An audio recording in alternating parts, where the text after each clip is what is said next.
Good afternoon, everyone. Thank you very much for joining me today. So today I'm actually with Stephen Gott, so from the non-for-profit product manager. Today we're going to cover ThankQ CRM, and this is a product update for the Q1 that has just gone. So today I'm going to go through a few slides, and I just want to make sure that everyone can hear us okay. If that's not the case, do please put your hand up on the right hand side. There's a little button, or just put your question within the question box and I'll be able to get back to you with some help. I will just wait a few seconds to make sure that everyone can hear us okay.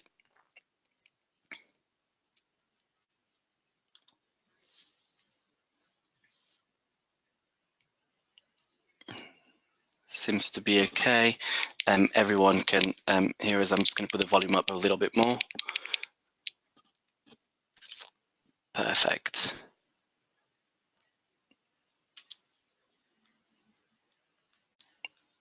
All good. Thank you very much. So the agenda today is going to be, I'm just going to take you through the support portal.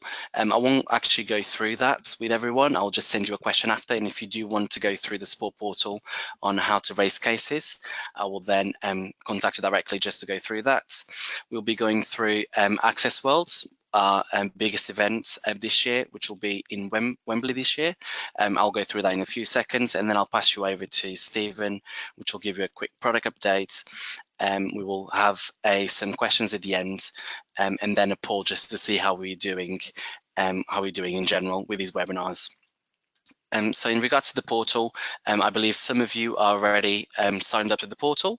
If you do need me to go through that with you in more detail, or any of your colleagues, just send me a quick question and I'll be able to put that on the side and then call you directly to help you sign up, how to create a case, how to find articles, how to find all the webinar recordings, or even how to get in touch with Access in general. In regards to Access Worlds, as I mentioned, that's on the 21st of November. It's an all-day event with all the different sectors and divisions here in Access. We are going to show you how Workspace is going to transform your workplace, how that's going to help you have all the products within one place. And we're also going to have some sessions with not-for-profit experts, as you can see at the bottom. So please register. I will be putting a poll just very quickly that if you are going to be interested on that, to just let us know. So if that is the case, just press yes or no on the poll that's just up at the moment. And what I'll be doing, I will be sending the registrants straight away, and you'll have that within your email address to register, and then you'll get an agenda, and then we will look forward to see you there. So I'll just give you a few more seconds before everyone votes.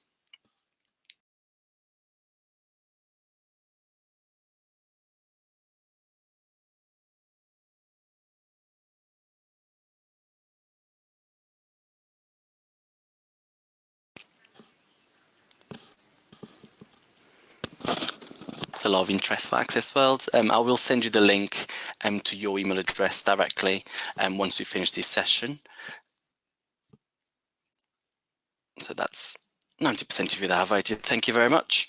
That's perfect. So I'll take you over now to Stephen, which will take you through the product update, and I'll let him introduce himself. Thank you.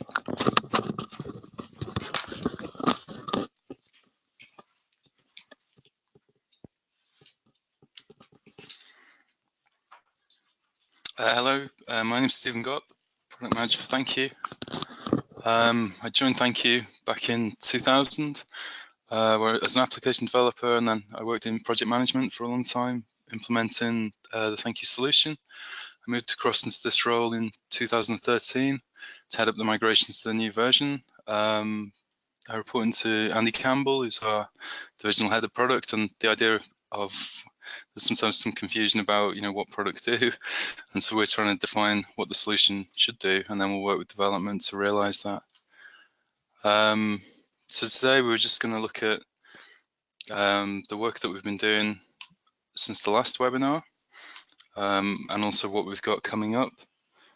We put these webinars together to try and give you a bit more information about what we're doing and kind of increase the visibility of what we're working on, but also to get feedback from you. So if there's anything that you want to feedback on today, or anything that would be useful for us to show in these webinars, then please do let us know. I think this is probably about the fourth one of these that we've run. So if there's things that would make the content better, then again, let us know. So the key things we've been working on over the last quarter are enhancements to our API. So I'm going to talk about these in a bit more information, in a bit more detail in a moment. But the big project for us has been enhancements to our API, probably for about the last year. We've been using that to integrate with some of the Access products, so Gamma, Joyful, and Rapid Data. And I'm going to show some work that we've done around that. We've done a rework of the collection boxes module, which is out in beta at the moment. And we've done some work to allow us to capture just giving consent. And then we've done a lot of small features, and we've done some work on the performance of the application, particularly with large data sets. And we've had a real focus on quality and usability as well. So firstly, I just want to talk about the APIs and why we're working on the APIs. So there's kind of four main reasons why we're working on the APIs. The first of these is to improve our data migration. So we're trying to reduce the implementation time and cost for a ThankQ system. We've been developing some data transfer APIs to assist with this. This falls into kind of the flight path projects and things like that, which I'll talk about in a minute. We're also trying to support our Access connectors. So these are integrations to other Access products. So we've got some of these out already for financials. We've been working on them for some other products, which we'll look at in a second. We don't, we kind of recognize that more and more products come into the market, and we don't want to build integrations to all of these. So if we can create a really good API, then we think that's key to that. And the API that we're building is a system API, so it allows us to connect, two products together. Whereas APIs we've had in the past have been more web APIs, which, a person logs into a website and they can see their own details. This is more designed for connecting systems together. Once we've got that in place, we can obviously connect to, a multitude of systems, and we can do things like data cleaning. We can also connect to CMSs and, other web products to allow you to engage better with your supporters. We can connect to, other mailing engines and so on. And kind of the final part of that is automation, where we're looking to use a product such as Zapier to provide these connections. So that will mean that there's kind of libraries available that you can use to connect these products together. Okay, so yeah, we've been going through this process. So the first phase was the time to value APIs, and they came out at the start of the year. So they supported the flight path implementations, so these streamlined implementations. They included contacts, consents, groups, communications, pledges, payments. So the basic contact and finance information. We've then been broadening them out through the year to provide more Access connectors. So as part of that work, we've provided an integration to Joyful, which we'll be looking at in a minute. And there's also a connector to Rapid Data. So both of those are out in beta. And we've been working over the last few months on a connector to Gamma, which will take data across our Data Hub framework to connect those two products together. So alongside these, we'll be widening out the calls. So the membership areas will get kind of included as part of the Gamma work. The next areas we're looking at are events, and then we'll start to broaden the system calls. So have things like more updates and deletes and that kind of thing, which will allow us to do more data work and connect more systems. Okay, so this is the next set of calls, which will be coming out in early November. So we've got a set of contact calls to allow you to merge two contacts together, and also to put in a picture against them. We've added change tracking in there, so you can see which contacts have been updated and deleted and get the latest details for them. So this will just allow you to connect our contact store to one another system. And then as I said, we put a lot of membership calls in there, so you can now get access to the membership schemes. They would be owned by ThankQ, so they're just read, but we have change tracking around them. And then you can read and write, memberships, create discounts against them, manage the renewal process, cancellations, conversions, and then the actual payment of memberships. As part of that work, we're also putting the action manager functions in there, so you can create an action and also close it off. Okay, so in terms of I think I've talked through a lot of this already, but in terms of the Access connectors, the Financials connector was released a while ago. I think we ran through that last year around this time. And then we've got the Joyful and the Rapid Data ones, which I'm going to talk through now. Yeah. Okay, so the Rapid Data one. So for those of you who've not come across Rapid Data, they're now part of the NFP division. Have been for some time now. They provide a direct debit managed service, and that includes sign-up pages where people can sign up for new direct debits. They've also got some online fundraising functionality. Okay, so they've been in the sector for over 20 years and are, providing this service to a lot of organisations. Having this within Access has given us the ability to streamline some of the direct debit process. Previously, we'd built this to work with, with the BACS software, but then it had also been adapted to work with Rapid Data amongst other people. So we streamlined this so that you're only entering the information in one system now, and the transfer between them will just be automated. So if you create a new direct debit in ThankQ, then that will get sent up to Rapid Data, as will any cancelled direct debits or updates to any direct debits. And then we will then receive the payments back from Rapid Data, and they will just get added into a batch within ThankQ. So I'll step through each of these processes just so you've got a bit more information. So for a new DDI, we've got the left-hand side, which is how it would work within the traditional process, and then the right-hand side is the streamlined process that we have now with Rapid Data. So this is out in beta at the moment. So, excuse me. In the previous process, I would create a new contact within ThankQ. I would add a new pledge or a membership against them with a direct debit. I would then output that file and upload that to BACS. I would then check there if any of those have been rejected. If they have, I'd bring them back to ThankQ and correct them. Otherwise they would just go up. So we've just taken out that middle bit of the process. So you would create the new contact within ThankQ, create their membership or their pledge with the direct debit details. Excuse me. And then that information would be sent straight up to Rapid Data. We'll then be told if there's any problems with that, and the pledge would be updated. But in most cases that will be accepted and it will be marked as new sent. Okay, the next step would be for any modified direct debits. So, we change the pledge within ThankQ, put the new direct debit details on. Maybe you're updating these as part of a calling campaign. Would then output those changes into a text file, upload that to BACS. They would then get submitted. So again, we can streamline that, and we can now you just need to adjust the pledge within ThankQ or the membership, and then those direct debit details would be sent straight up to Rapid Data, and the change would then take effect. And then finally the same with cancelled ones. So you would cancel the pledge or the membership in ThankQ, or you'd maybe change the payment type and say they're going to pay by credit card instead. We would upload a file of cancellations into BACS.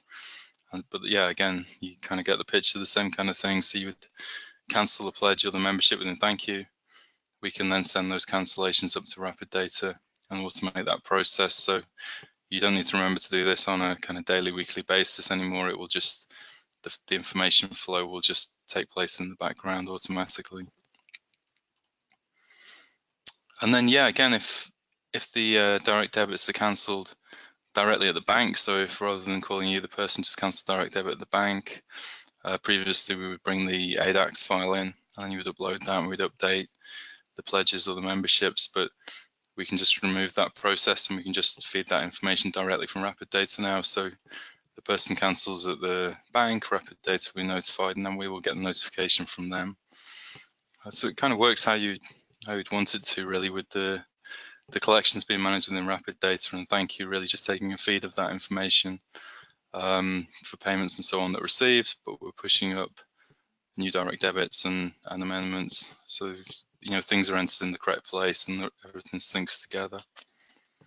So finally the payment batches. So I know this is quite a long task for some clients at the moment. So they would create a batch, they would load in all of the direct debits that were due that month. They would kind of pull that out into a BACS file, We'd then load that into the backs file and try and collect it. We'd then have to check back and pick up the rejections files and load those back into ThankQ. The payments then get moved into a rejections store, and then we decide whether to reprocess or anything like that. So within kind of the reworked approach, all of that complexity would be managed within Rapid Data. So they would make the presentation of the payments. They will say what needs to be collected, and they will manage that process. And then they will just feed back to us all of the payments that have been collected successfully. We'll put those in a batch. We can then approve that automatically for you, or you can kind of go through that and look at it and approve it yourself. Any that are rejected, we'll update the pledges or the memberships with the details of the rejection. And yeah, so kind of we've removed a lot of that manual processing. Okay, so there's a couple of things it doesn't do right now. So if you add or amend a direct debit through Rapid Data, then we don't have a feed for that into ThankQ. So you'd have to kind of import those into ThankQ. But I think that works okay with the flows that we've looked at, because most of the time they'll be coming into ThankQ first and then getting pushed across.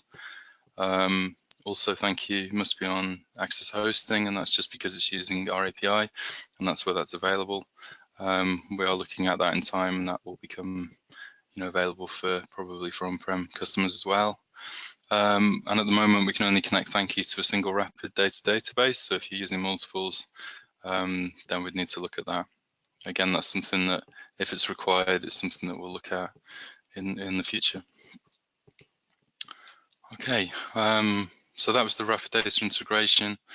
I wanted to quickly show the Joyful one as well, because again, that uses our API, and that's been built by the Joyful team over the last quarter. I don't know whether you guys know Joyful. They're acquired by Access earlier this year. They have 900 clients across 2 continents whose websites they look after. They're really focused on helping them to raise money and create more impact. One of the things that they have is a Google Ads marketing tool, which they can use to boost visitors to your site. So they use the Google charity grants to kind of pay for that work. So really something worth talking to your account manager about if you're interested in that. So the data flows are a bit more simple with this. At the moment, the data is just coming from Joyful into ThankQ. So if somebody signs up on the Joyful page, then their contact details will come across to ThankQ, along with any consent information. We'll also bring across their GADs, any donations, and regular donations are collected and managed within Joyful, so they will collect the payment each month as required, but they will send the details of the payments across to us so that we've got a proper payment history. So I just wanted to show you what that looks like. So this is our demo Joyful site. Let me just drag that thing down. Okay, so this is our Joyful site. You can obviously as part of your implementation, they would set this up for you and set it up with your images and taglines and so on. But yeah, I was just going to show taking a donation. So you can either take a donation through the donate button, or there's an appeals list that you can choose from. So these would be all the things that you're raising money for. If I just take a general donation, then this does use one of the appeals, but there's just one that's set up to be available in that way. I'll create a payment for £100 and I'll gift aid it. We'll do it by Visa, and then we ask why they are donating. So I'm going to go where they spoke to a fundraiser. So we're using this "why are you donating" question to tie up to our source codes within ThankQ. So against the web description of the source code, against the source code in ThankQ, you can add a web description, and this should be the value that's in this box. And then we then use that when the payments come into ThankQ to match the two up. If I create the payment against Elton John, so we can remember him and find his record.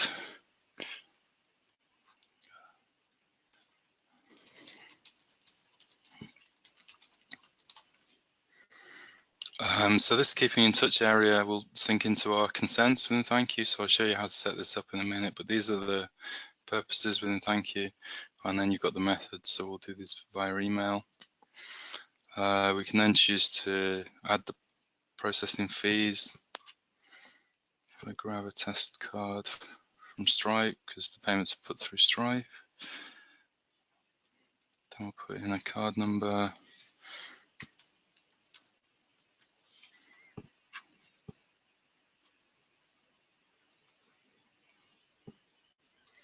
I'll just put in a billing address.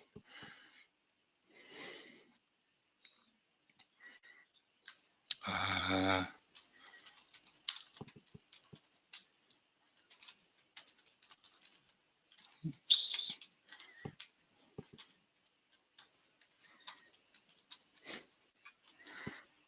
I'll push that payment through.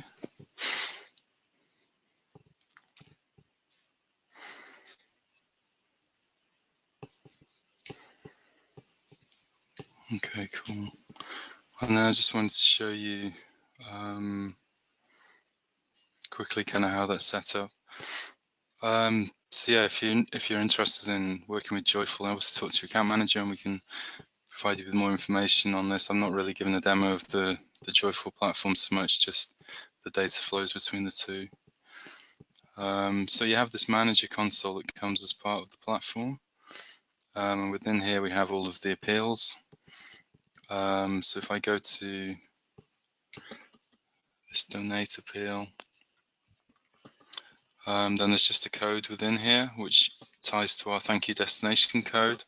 And so then when we create the payments, then we'll push them through against that destination. And then within the GDPR area, you define the purposes in this reasons area, and then they need to map the ThankQ purposes for us to fire the consent through. If you don't want to use the consent, then the information will just fire through to the normal do not contact flags within ThankQ, so the the do not mail, do not contact, and so on. If I go to ThankQ,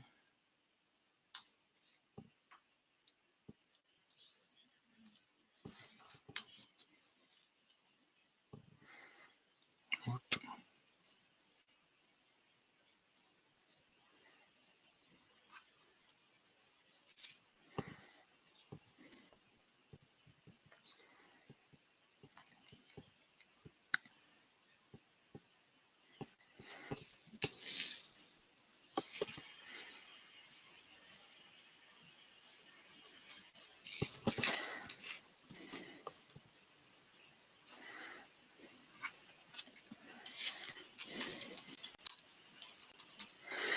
Hopefully he will come across. There we go, brilliant. So he's come in with his address and so on. We've got the Joyful details, address further down. We will have under fundraising. Let me just zoom out on this. The fundraising will have the gift aid declaration, which has come in as part of that, which will have his details on. And then within the contact preferences, then we'll have the two sets of consent in there for the two different purposes that he agreed to. Okay, so that was that on that. So they were the connectors that we wanted to show. In terms of smaller features, so yeah, we've been working through a lot of things. So we've been looking at performance for larger data sets. So we've done some updates to the global update and the deduping to help them run a bit faster. So the global dedupe will now run in the background, so you don't need to actually run that manually. It will run each night.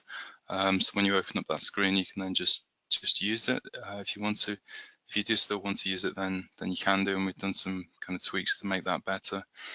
We've also made some changes across the system just to improve the indexing and make everything run faster, particularly on big data sets. We did some changes to the contact new payment form. So if you create a new payment from a contact, so using this option within here, Previously, that would open up a separate payment form, which was just available under this option, and it would not give you kind of all of the functionality of the payment form. So if you wanted to create soft credits and things like that, then that wasn't available. So we've reworked that so that everywhere in the system that you create a payment, it's using the main payment form, and you have access to all of the functionality on the payment form. So it's no different wherever you run it. We put a new thing in for add-ins. So if you're using your email add-ins, then we have this preview pane at the bottom, which shows who the contact is and kind of what their details are. We just put in this preview pane button up here, which will allow you to switch that off if you don't want to use that. So I think some people didn't want to show that information, and also obviously it's creating connections to the database, which if you have a lot of users kind of scrolling through email, then that can have a hit in some cases. So that button's put in there for that. We've done some work around pledge collections. So historically, you've only been able to collect regular gifts up until the 28th of the month. So if I show you this within here,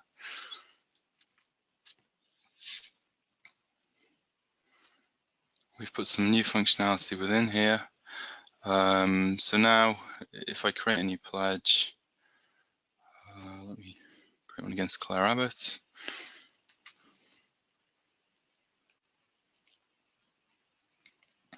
And if I start this on the 31st, then the payment day can, this isn't the right version, hang on a second, bear with me.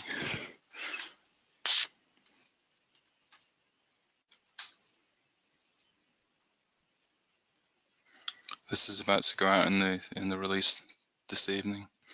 So this is the pre-release version, whatever.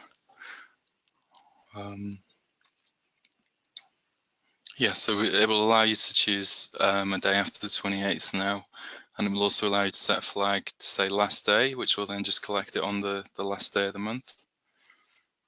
So if I create a new pledge on this one, and we'll create it against this person.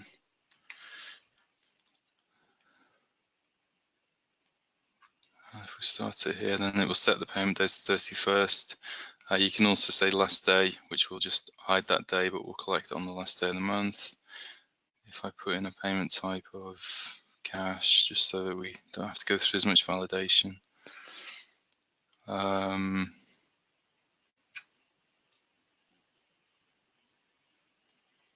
Then that will save as normal, and if we have a quick look at the installment plan, then you'll see that it adjusts it for the number of days in the month. So we have a leap year next February by the looks of it, so the collection will be on the 29th.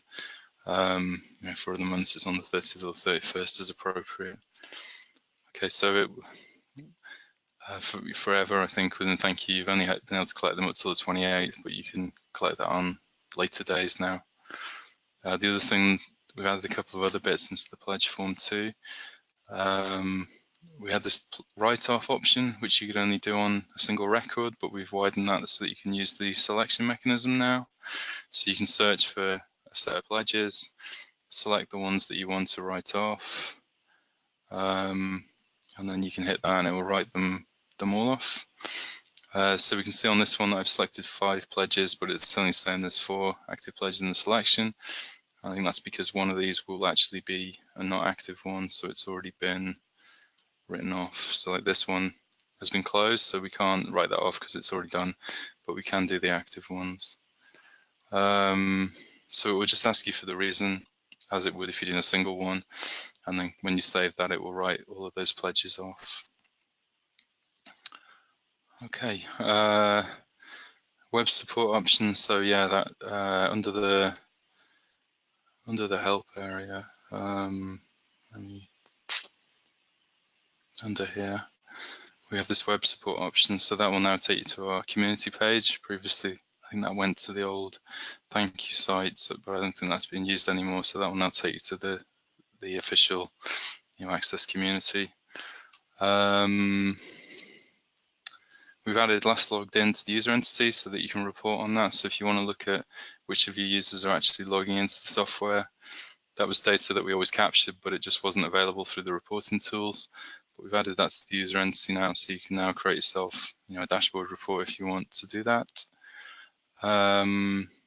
We added some functionality to allow you to import multiple consent records for each contact.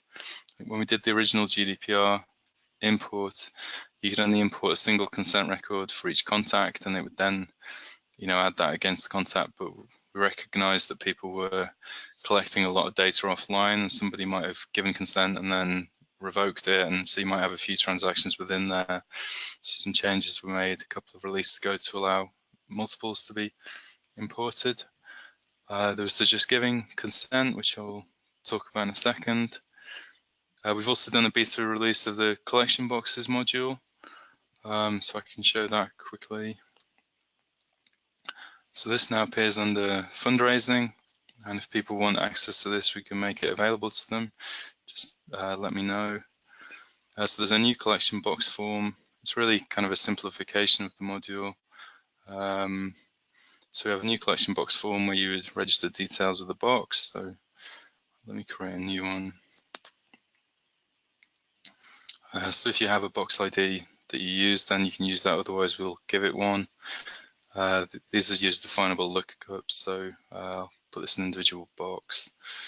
We'll have collection box, just a name for it. I can then give a destination code where the payments would go, if appropriate. If I save that, then we then check that out to people. So we have to say who we're going to check it out to.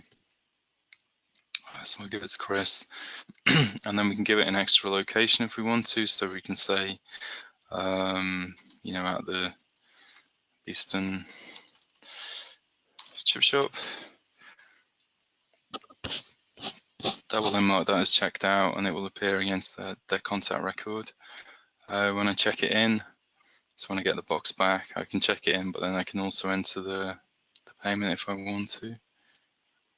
So it'll just let me create a new payment in a batch. So it would pre-populate the information against that contact. If I save that, then we can then see that against the box itself, so we can see, what money's come in against that over time. We have a lost or stolen date as well. If the box gets lost or stolen, then you can record that. And we've got a location history at the bottom, so you can see, where it is at the moment. If I check this out again and give it to somebody else,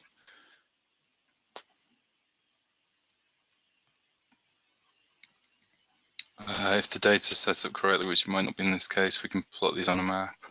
Okay, yeah, so we can. So you can look at all your boxes and where they are on the map view. I think that's about it. It's quite a simple module, but it seems to fit, what people actually need to do with these boxes and keep track of them in that way. So yeah, get in touch if you'd like to have a look at that more. The other one that I want to show, which was in beta, is taking payments in the app using WorldPay or SagePay. So we've put this in to collect payments on the batch. There's obviously other requirements around kind of PCI compliance and so on that you need to look at, but we can actually collect these payments in this way through ThankQ. So if I create this, I'll create a £200 payment, and I'll run it by credit card. And when I save that, it will ask me if I want to collect that payment with SagePay. If I say yes, then it will do a handoff to SagePay where I can enter the card details and actually run the collection. So you just enter the details into there and it will then just collect it with SagePay. That's obviously their window kind of embedded within our software, so we're not entering any card information or anything like that within the application. We're just handing off to them in the same way that you would do with a web browser.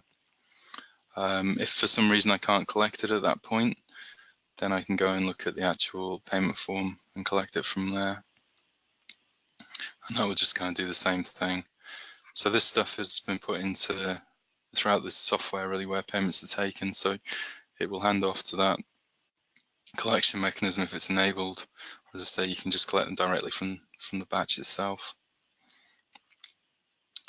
Okay, and then yeah, finally the fundraising module, which I think we showed last time. So that's still out in beta, and if people want to look at that, then they can. The final thing I wanted to talk about was just giving consent. So just giving it, put some extra functionality into their pages. When somebody makes a donation or somebody creates a fundraising page, there's a statement there now for them to give you email consent so that you can then go back to them. This has been in the software for a while, but we hadn't actually had access to the functionality through the API. So that's now in the API and in the imports, and so we put that into the software. So there's two new library definitions within ThankQ: just giving consent fundraising page purpose and just giving consent donation purpose. We ship both of these out with blank values. So by default, the imports will just function as they were, and we won't be creating any consent. But if you put a purpose into those library definitions, then it will switch on the software. Okay, so once they're populated, then when the imports are run either through the API or through the file import, it will try and create the consent against the contacts. So it will just follow the normal consent rules. So if older consent exists, then it will be updated and this will become the most recent. If newer consent exists, then we'll just add it into the history and we'll leave what's there active. The status will get sent to granted or declined, depending on whether we get a yes or a no from just giving. And it will only update the email consent because that's all that's being asked about in the statement. For the other methods, we'll just leave the value is not requested, and that would go in kind of in the same friendly way as other consent added elsewhere in the system. Okay, so I think I ran through most of those already. So next quarter, yeah, so we're carrying on with the web API work. Once we've released the membership calls, we'll be looking at the events API. We're planning to release that around Christmas. We'll also be doing a replan of the remaining work. We've got some there for education and employment, volunteering, and quite a few other areas of the system where we've done some of the work, and we're just looking at whether we could finish that off and get that in as well and accelerate some of that work. A big one for us is going to be the release of the ThankQ Gamma connector, which will be happening imminently, and we're doing a lot of testing with that. We're doing some work on match giving, which I was going to show you quickly some of the mock-ups for, and some enhancements to groups. We'll be carrying on with the normal performance, quality, and usability enhancements. The match giving work was looking something like this. So we're going to put a new tab into the contact form, and this is for where an organization is matching the gifts of their employees. So for example, if Access was matching gifts, then we'd be able to record the details of the person who looks after that scheme within the contact form. We can then put in an agreement for that match giving, and we can say that only applies to certain job types. So this is being built at the moment. When we then create a payment against that person, it will say that they work for an organization which has a match giving agreement, and it will give you the opportunity to enter the details of that match. So all this stuff is going to start to default in to make it easier for you, and we'll broaden that out across pledges and event bookings as well, so kind of other areas of the system. Within event bookings, there'll be ways to say which elements can be matched. So if there's, for example, admin fees which can't, then they would be excluded from anything later in the process. And then we're working on a collection process. So this will allow us to report possible matches for an organization, display those matches against the contact form. So against the donor, you'll see kind of what we're expecting, and also against the organization. And then when the payments come in, there'll be a process to add the match gifts as soft credits. So there'll be a new area against the payment form. There'll then be an option to load everything that we think we've got matches for, and they will then get created as soft credits against the payment itself. Okay, and then the other thing that we're working on at the moment, which is due for release soon, is an enhancement to the groups form. So what it will do is allow you to tie a search to a group. So if you've got a search that you've created on the contact form, then we can record that as a group. Those contacts will then get added and removed from the group on a nightly basis. So on this one here, we're saying people who've donated over $1,000. So each night it will look for people who now fulfill that criteria and add them into the group. If for some reason people no longer fulfill that criteria, for example, if the payment's been reversed, then they would get taken out of the group. And then there's just a couple of sublists at the bottom to say these people must always be included in the group, or these people must never be included in the group, and it will kind of observe those and decide and remove or add them to the selection. Okay, so that's being worked on at the moment by the team. As I said, the searches can only be defined at the moment against the contact form, or if you've got more complicated things, then we can probably put those in as a consultancy exercise. In terms of getting involved, we still have the ideas portal going, so if you've not got access to that, then get in touch and we can give you access to that, so you can go on there and vote for the ideas that are on there already, and we are reviewing any new ideas that come in every 2 weeks and kind of adding them to the list to be voted on. We'll be pulling we've put in a few things off there already, and we'll be going through it again and putting more into the product. For example, the item around having the last logged in date against the user was something that came off the ideas portal that we could do quite easily and add in. We've also got a couple of working parties ongoing. These have kind of lost momentum a bit over the summer, but I'm planning to restart these in the next few weeks, so I'll be getting in touch with people around these. So there was the one for the fundraising module, which was the beta program. So we've had some good feedback from that, and I'll organise another meeting to go through that. I need to start the one on addressing, so I'll get that going.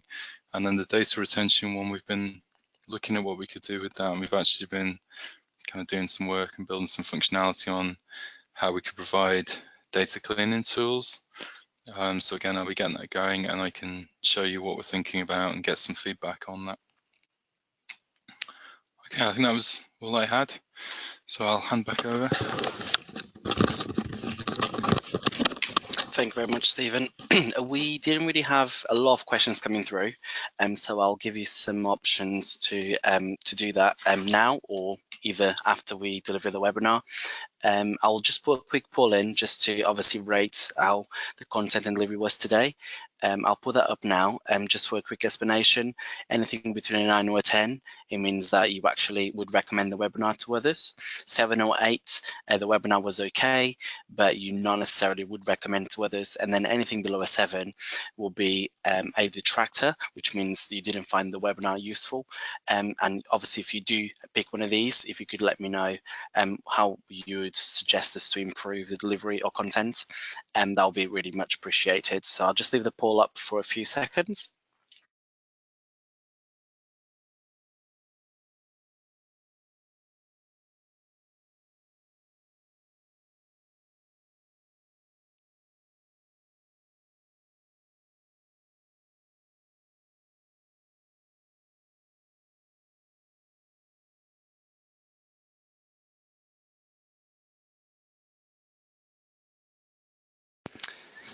Thanks, everybody.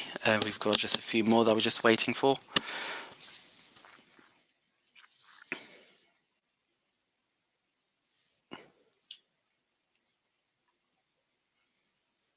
Perfect, great results there. Thank you very much for that. As I said, we always keen for feedback, and if you do need anything else or have any other questions whilst we have got this up, I'll be sending the webinar after. There was a lot of useful information there, so I get that you might not be able to understand everything. So if you do watch this again and if you've got any questions, just get in touch with me. Anything to do with regards to joining the Ideas Portal with Joyful, any modules that you're interested in, just let me know. My email address should be at the end of this session. And as I said, there's not really a lot of questions from you guys. So if you do have that in the meantime, or you think of anything, just forward that to the email address attached here. Or I'm going to be sending a follow-up email to every one of you with a link.